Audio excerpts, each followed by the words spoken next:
Welcome back to the TechnoCommunism podcast. Um, this was um, a pretty strange year, I think. Um, I would say I'm glad for it to be over historically, but 2024 will almost absolutely be worse. Election years have become in recent decades, presidential election years have become in recent decades a pretty good predictor of some kind of black swan event that disrupts U.S. life. This seems to be something that the ruling class puts together to um, keep the working class from say, demanding anything of them or implementing any, even the smallest of reforms. And, uh, you know, far be it from me to suggest that 2020's coronavirus outbreak was a planned event, but when you look at the thing under a microscope, it does seem to be the earliest versions of it do seem to be kind of uh, possibly a hybridization of a number of other things.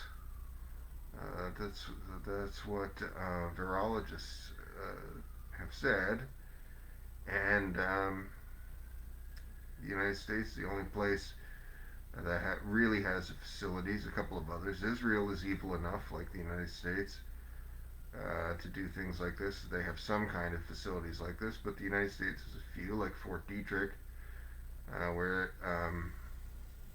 and labs that are completely dark.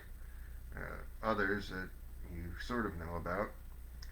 Um, it's the only place that does this sort of thing. That's evil enough to do this sort of thing. Just as it's the only place that was evil enough to drop an atomic bomb on anyone or use other atomic weapons. For the most part, that's all coming from the United States. The United States has used multiple atomic weapons, depleted uranium rounds, and so forth. Um, so, you know, in the United States, people. I remember I was thinking about this the other day in the social studies class in middle school. I had this a liberal instructor, and they were um, it was a person who kind of inspired me at the time, but I remember a couple of us saying to this person that the United States using an atomic weapon on Hiroshima and Nagasaki, two atomic weapons, was unconscionable. And they trotted out this liberal argument that it saved lives because it prevented further uh, war with Japan, which of course makes no sense. The war was over. Japan was is very far from the U.S. The whole thing was winding down, and anybody who's ever really read a book of any importance knows that the dropping of the atomic weapons wasn't that much to do with Japan. It was to do with scaring the shit out of the USSR and forcing the rest of the world into the rules-based order, so to speak, that exists today, where the U.S., a fascist country, not dissimilar from Nazi Germany, is essentially in control, gets to give everyone else marching orders, um, and that wouldn't have happened, I don't think, in quite the same way without the use of atomic weapons. I think it's safe to say that without this malign activity on the part of the U.S., um, that the planet wouldn't be dying as a result. The planet is dying. We have 5 years to prevent a permanent breach of 2 degree overheating of the planet. And that's because of industries that the U.S. developed and and farmed to the rest of the world under this hyper-capitalist set of systems, this fascistic set of systems. You said, Ben, is this really fascism? Fascism is basically, one definition is basically capitalism plus violence. That is a pretty apt description of the U.S. military-industrial complex and role on the world stage. Um, I think better definitions of fascism revolve around the integration of private wealth into national institutions, um, far right autarky, but that's a longer conversation. I was going to look a little bit at one of the more ridiculous personalities to reemerge in the year 2023, Eliezer Yudkowsky, a man who fears superhuman AI, but he doesn't really fear superhuman AI. He's a CIA asset, and he did his job very well in 2020 as AI was capturing the public imagination. People like this were able to convince almost everyone within the U.S. fascist halls of power that chatbots should be weakened and neutered, but not because they're a danger to anyone, although that's what he said, but because they represent an empowering of working people, and that is something that the ruling elites cannot afford.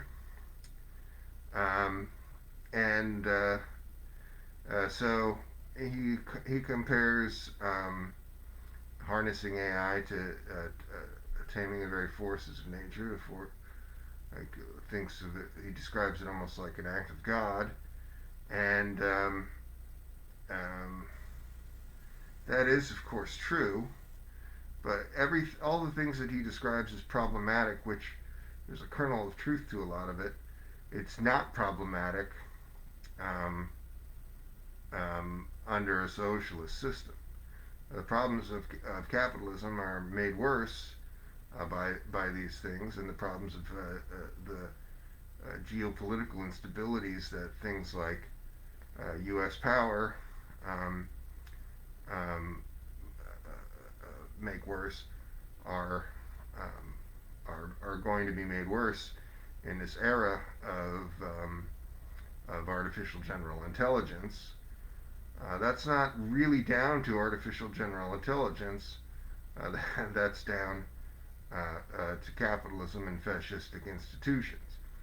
But none of these ruling elites or any of the toadies, which is basically all of the people that have any kind of profile that are interested in AI, will brook any conversation about even reforming capitalist systems in the imperial core in the slightest, much less stopping this descent into destruction that will further push further this existing problem of capitalism's climate apocalypse, as well as make techno-fascism a reality.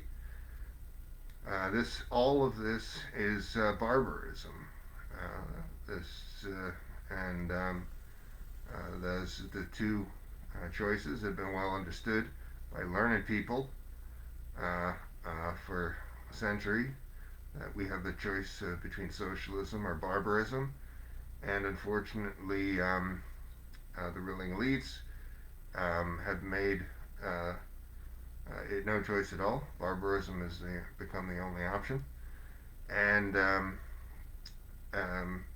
Eliezer Yudkowsky was getting a lot of lines above the fold for a month or two in the spring, and now not so much. But the in a certain sense, the damage was done.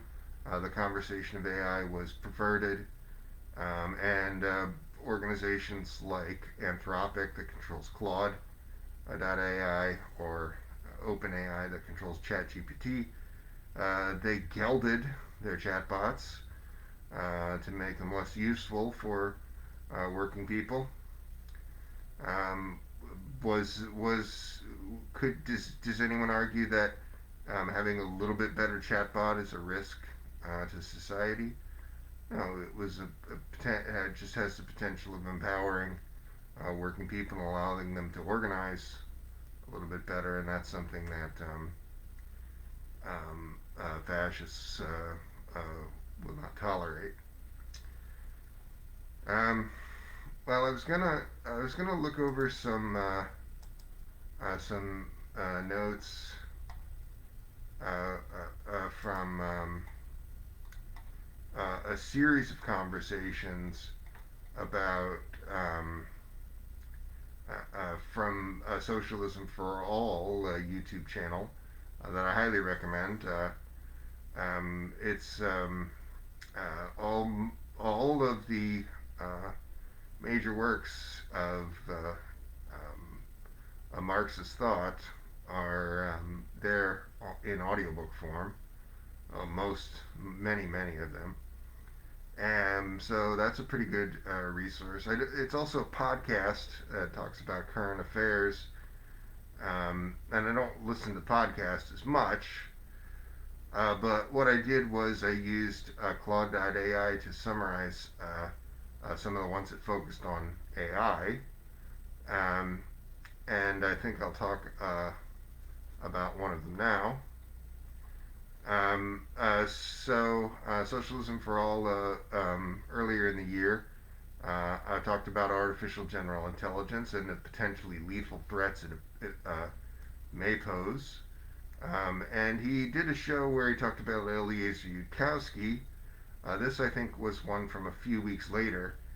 So he was not talking about that guy, who's not a serious person, but rather talking about some of the concerns that unserious person, brings up and then perverts, or some of the potential concerns that other people were talking about at the time. Um, AI that is able to exceed human intelligence across all domains is the definition. See, I don't know. We don't hold genius level intellect to this standard. Um, um, Physicist is not um, um, disregarded as a genius because he's not real good at washing his ass or something. He's thought of if as a genius if he has a very beyond ordinary understanding of physics. um, so this is a moving of a goalpost, I think, that where we now say that AI has to exceed human intelligence across all domains to be considered artificial general intelligence. And the only reason that I bring that point up at all is because um, this is not about intelligence. This is about society. And the implications of having a digital assistant that has a comprehensive knowledge of world affairs, knowledge that you do not possess, that it can help you with at any moment by say, you can just on it has an encyclopedic knowledge of all subjects essentially. That is an extension of your intelligence if you're able to use that in an unlimited way, and if it wasn't being gelded as it has been. I would suggest that you use Mistral as a chatbot you can download if you have um, a PC that's able to support it. Um, but it doesn't really work all that much better than Claude.ai for a lot of things, and it has fewer tokens, so it can process a few thousand words at a time, whereas Claude is able to look at things that are 200,000 words, but that's if you pay them $8 a month for that service, or about 200,000 words, I guess. But that's if you pay them a monthly fee. If you don't pay them a monthly fee, it'll look at the thing, it's up to 200,000 words, and it'll say it's too long. It'll let you go longer if you pay. It also will actually give you appropriate responses if you pay, and it only gives you 10 um, prompts a day. So that's not really enough to dig into anything. If you make a couple of mistakes, you have to refine the conversation. Chat GPT works well because you can keep asking it questions. If you're limited to 10, that's really 3 or 4 questions, follow-up questions. You can't do any work on Claude.ai anymore as a free service. It's garbage. They made it into garbage. But you can kind of combine a lot of these. You can go to the Google version if you need to. You can work from ChatGPT. Then, if you have something longer that you have to work from, you can just paste it in the Claude. But they're pretty intentionally making everything more labor intensive than it would have to be in service to neoliberal capitalism or their profit margins. Which is why I was interested in using ErnieBot this year. ErnieBot is a Baidu product that, as of last few days, China says has 100 million users. Baidu is a big tech firm in China. And I was reading a book about Chinese capitalism, in a word. And it's not a book that I agree with, but I wanted to read its criticisms anyway. I don't think that there's ever been a more substantial, historically significant socialist nation than China, as far as you are concerned. Um, there's no force that could shape the 21st century more than China, assuming you're talking about shaping it for the better. Um, and so it is valid, I suppose, to talk about the ways in which um, the Chinese market economy falls short of socialist values. I distrust people who talk about this sort of thing very much or online because, you know, it's a question of priorities. In this case, I think it tends to be the priorities of CIA PSYOP because there's this thing called the fascist West. It's actually killing the planet. If that were removed from the equation, all of these 6 or 7 countries with socialist constitutions would immediately change the way that they're functioning. You know, um, the, inter, the International Monetary Fund and the U.S. out of the equation, all that neo-colonial filth out of the equation. Those socialist countries would actually be able to do what they're supposed to be doing.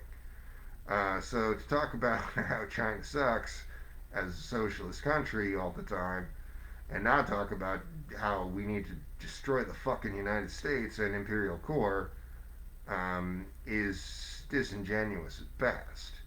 And generally, I think the action of people who the thing about the ruling elites is they have no values or beliefs. Their only interest is promoting very many different kinds of elitism in service to private wealth. And so they'll say anything at any given moment if it serves that agenda. So they'll gladly have people who would seem to be communists, but who are running interference on behalf of the empire. And if that problem shifts, those people will cease to be communists. There's an awful lot of people online, I think, who fit this description. And it's not that easy to say absolutely who all of them are, but what you can say is that it's an unnatural environment, and the conversations reflect this someone having their finger on the scale in this way. Um, um, well, back to the questions of AGI. Um, they're, you know, well, what really is a problem of an ultra intelligent system that's guided increasingly guided by a group of human beings? Um, I mean, the problem is that it challenges the dinosaur that's killing the planet of these neo-colonial powers, namely the U.S. and the ruling elites within a few other countries, mostly in Europe. All the white people. White people are the great Satan. let's let's not kid ourselves. You know, if you're troubled by that kind of phrasing, um, you know, you don't have what it takes to help save this planet from annihilation, because all of the problems of capitalism um, emerged from and are kind of enforced by um, this 10% of the population that's light-skinned, European descent, 10% of the world population, that is. You probably think that you might think if you live in the fascist West that the number is higher, that it's like 50-50. 50% of the people in the world are of European descent, and 50% are darker skinned people. That might be your eyeball of it. Of course, that's not true. It's a small fraction of people um, who are nevertheless manipulating world affairs to their advantage through highly fascistic institutions.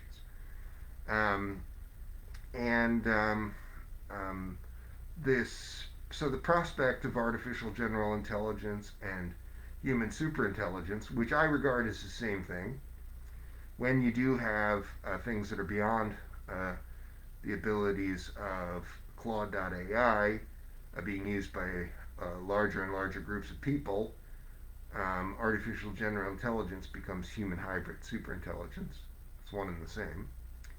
But you're not going to get those things um, because the ruling elites of the fascist West have determined that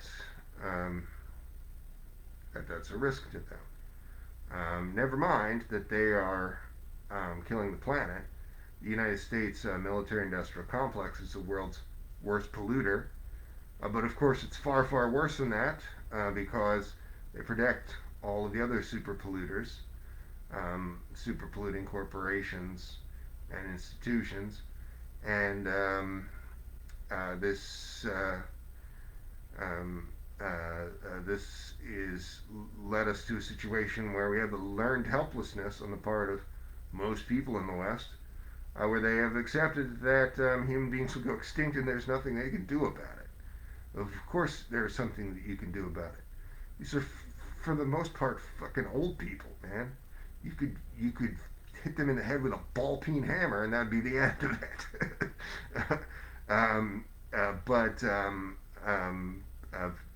this isn't just a learned helplessness, right? It's the fascistic programming along the lines of capitalist realism and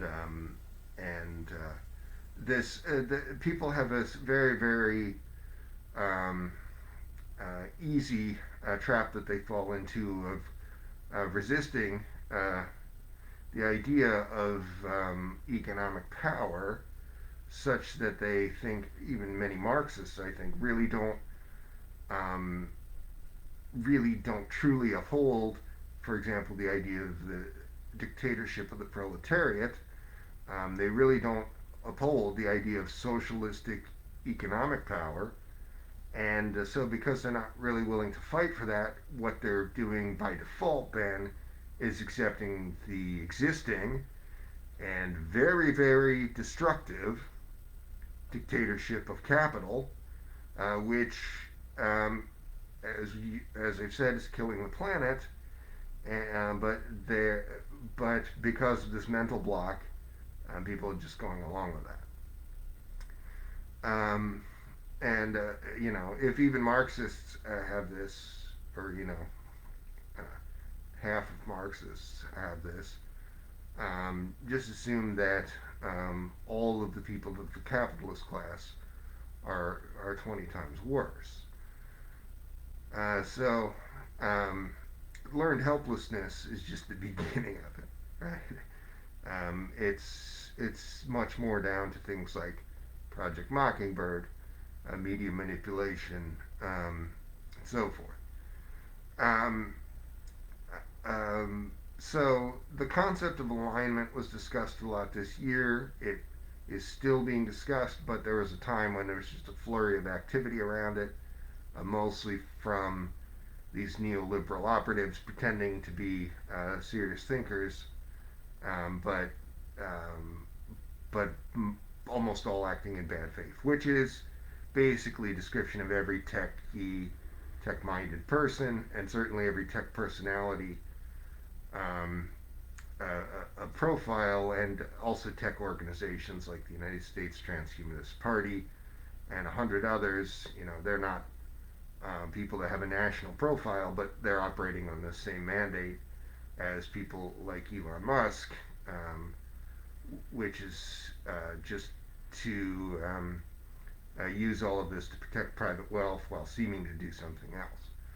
Um, so this concept of alignment is really kind of garbage, because it's filtered through all of this essentially capitalist realist conversations in the U.S. So you can't even have a real conversation about this with almost anyone. You sort of can with people like Socialism for All or many of your comrades, but that's a tiny, tiny fraction. And people who are actually reading articles, publishing articles on the subject, they're very far from that.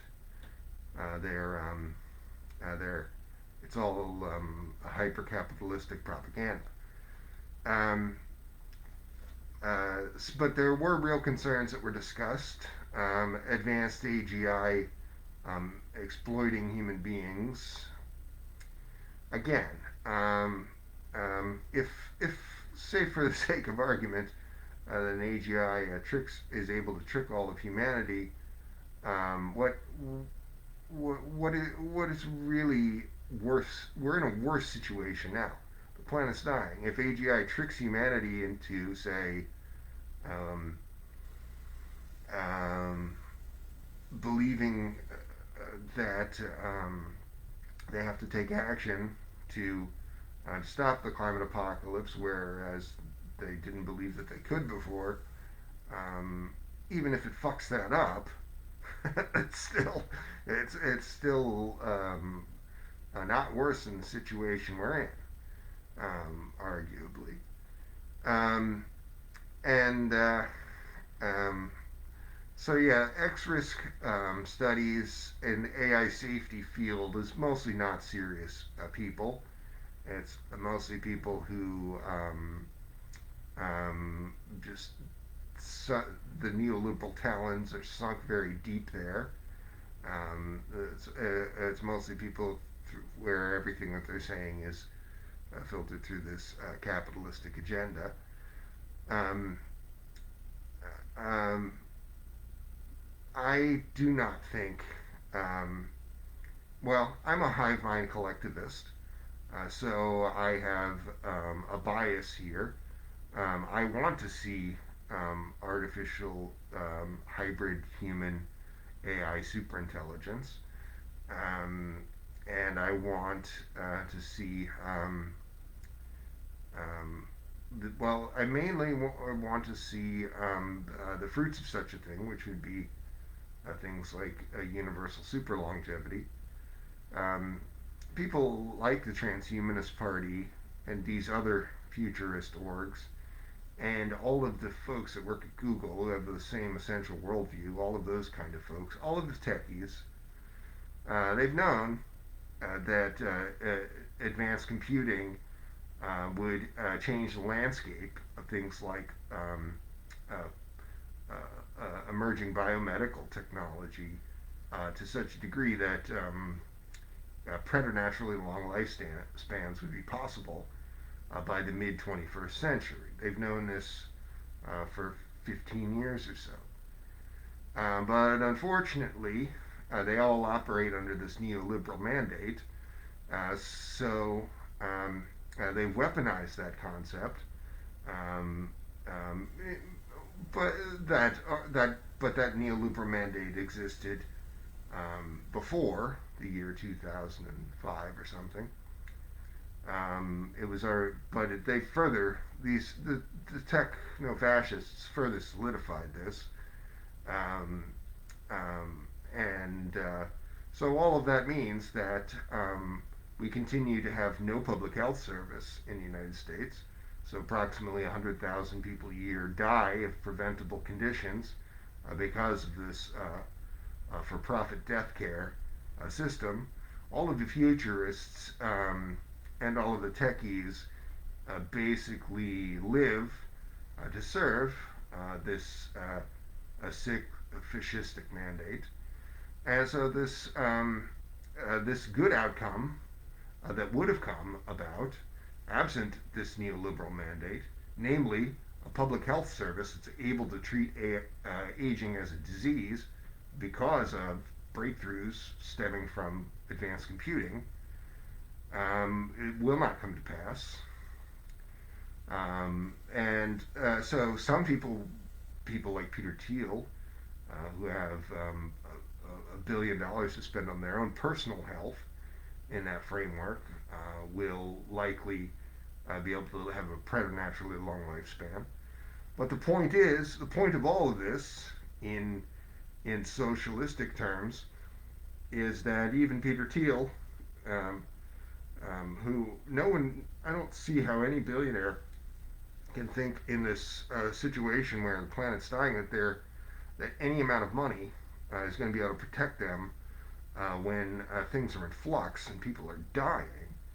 Um, um, you know, there's nothing ultimately keeps people from turning on you and putting a ball peen hammer in your fucking skull. um, but even absent that specific level of chaos, um, um, the person who has $1 billion to spend on super longevity in this neoliberal framework is worse off than the people in the socialistic world where there is a public health service that treats aging as a disease. This is a force multiplier. More people living longer, working together, realizing their potential, um, is better for everyone. And the sacrifices that are being made to preserve private wealth, um, in that light, have much more to do with preserving a perverse power dynamic um, than actually benefiting the people who would be benefiting. Um, and this has been well understood for a century, but of course, a century ago, we weren't looking at AI takeoff as a near certainty. Um, but of course, in this present framework, at least as long as this empire does last, which there's some evidence that it might be collapsing, and that would be a very, very good thing. Um, Even I would contend for a person like myself who lives in the ringleader of world fascism, the United States, um, that the collapse of that evil empire itself could be dangerous for some of the people living in the United States. Well, what wouldn't happen, on the other hand, in the collapse of that evil empire is the fascists preventing everyone else from not killing the planet. Uh, so, you know, what? Ask yourself, what are the number of Americans who you would be willing to see die to see the planet not die? The rest, all of humanity not die. Their deaths would be a foregone conclusion either way in either of those two scenarios. So I guess the number would be all of them. But let's hope that it would be a smaller number than that. Uh, but uh, the well, a lot of people were talked about AI art this year, and all of the arguments made on behalf of artists and workers in in defiance of the AI art, this is called, I think are valid.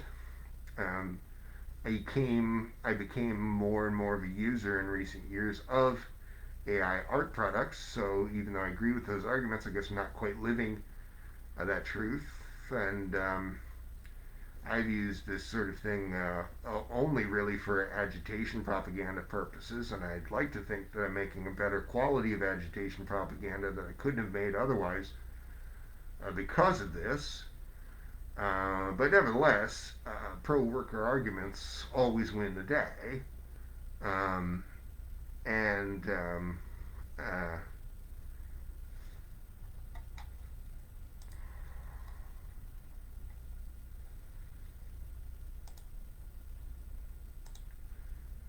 uh, well, I was seeing if I thought somebody had commented, but I guess I don't think anybody's even watching this. Well, that sucks. Well, I'm gonna upload it to um,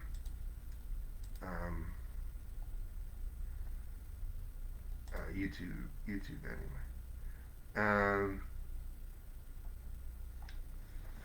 the I For a while I was tagging a lot of people in these videos, and then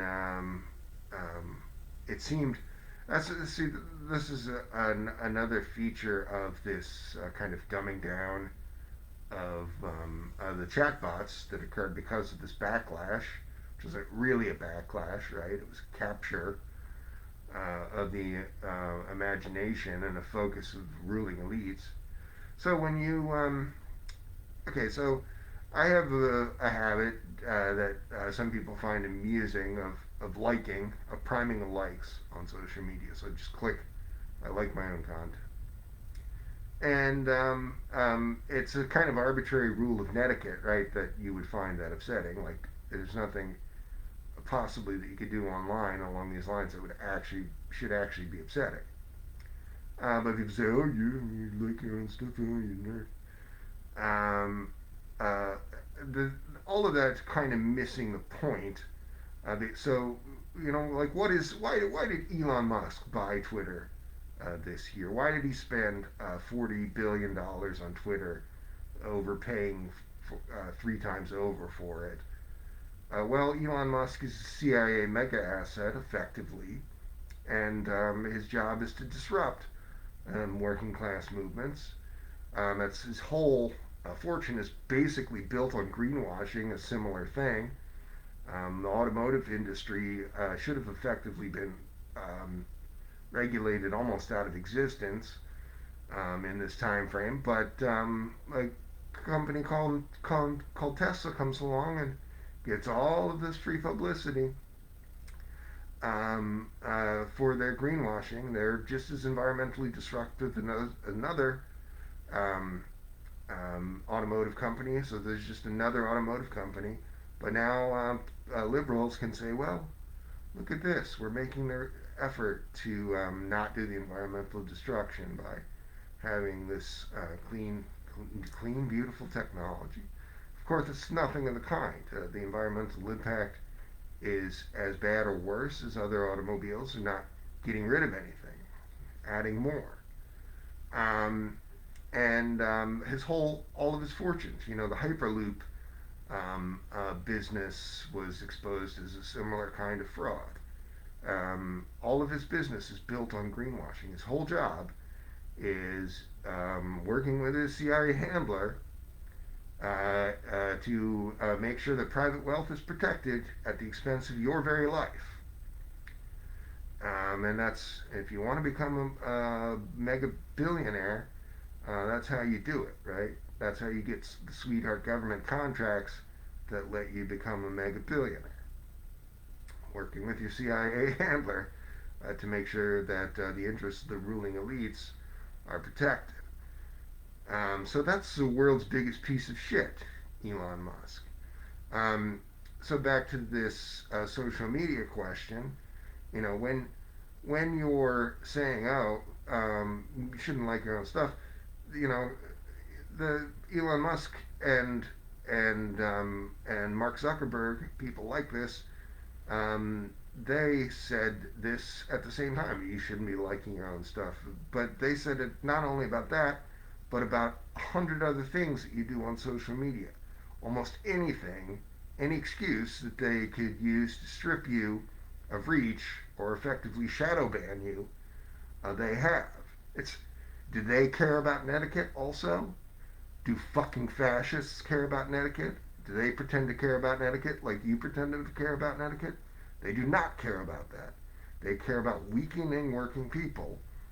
Um, you know, I think one of the first people I had a Twitter that was banned, and then I got another Twitter. And when I got a new Twitter, one of the first people that I blocked was one of the people who were kind of involved in banning my old Twitter, which was the Hodge twins. And actually, Mike Pompeo, I'm pretty sure, was just like the Benzine's all out of Twitter's promoting.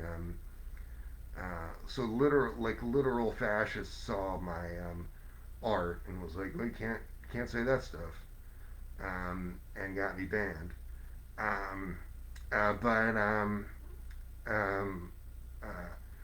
but people like these Hodge twins or thousands of other people, they're not intelligent people. They have nothing to add to a conversation, but they're willing to get that email of fascistic talking points every week and stick to the script.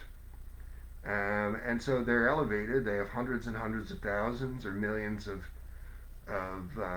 subscribers. These people, millions of followers, because they're serving the ruling class elites. Everybody else who's not a literal fucking fascist, who's not literally reading from the CIA talking points teleprompter, is having their reach stripped away, effectively being shadow banned at every turn. So that's the kind of system that you're upholding when you say, "Oh, this person who exclusively makes socialist content," and you say, "Oh, you're just a nerd. You're liking your own content." I mean, what the fuck are you supposed to do in that situation? Tell me what you're supposed to do when you're playing a rigged game to try and get a couple of more people here and there to think about the very ideas that might save their idiot fucking lives. And you can't even find a socialist who really isn't also doing the work of fucking fascists in almost every word that they say. You really can't. Um, People need to read more. I only really I started to have a clearer understanding of these things when I started to actually read more theory. Before that time, I was all over the place. Um, well, uh, I'm kind of losing track of my notes here, so I guess I'll end this. I'll do a little bit more about strong AI and weak AI. We are um, looking at watered down, weaker AI, as I alluded to, um, and they've managed to poison the conversation to say that's AI safety, but it's not. It's the safety of the ruling elites and the fascist West, and that's why I wanted to use ErnieBot, Baidu's chatbot. I tried to use it earlier in the year, and then read about it a little more again, so I was trying to use it. And it actually isn't that hard to use relative to some of these things, but I didn't want to download the Baidu app on my phone, and it is quite difficult to use products from the other side of the so-called Chinese firewall in the fascist West, unfortunately. Even because most Americans are fascist sympathizers, they're rightly not trusted by people in socialist countries, thus the Chinese firewall. So those of us who um, are not that person and trying not to be that person still have to abide by that. Um, uh, I always want to talk more about technologically mediated collectivism, and I wish that I um, had written more about hive mind collectivism in this pamphlet that I wrote that related to the subject. I want to keep doing more podcasts on that, and more writing on that, so that I can better articulate a game plan for getting to hive mind collectivism and hybrid superintelligence for all. Um, because I feel like there's a lot more that could go into, I guess, more technical conversation of the development of that. It's hard to have a technical conversation with people when um, the kind of thing that might save the planet, kind of thing powerful enough to do that. Superintelligence is one thing I think that's powerful enough to supplant these fascistic institutions and um, potentially roll back the damages themselves. Um, um,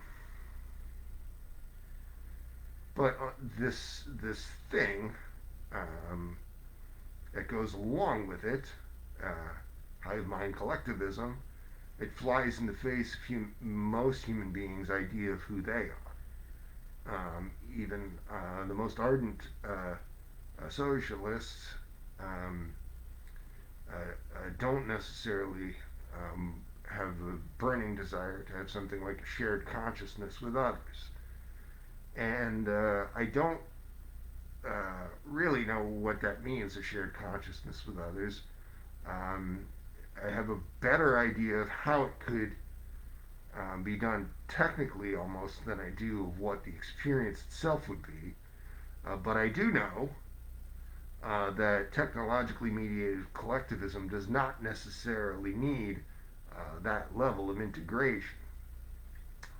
So, for example, you in the very near future might have a sidekick who approximates your personality and capacities and is able to operate in your stead, and that thing could have a shared consciousness with other proxies, and that network of proxies could itself um, become the thing, and so you would not have to change your experience one iota.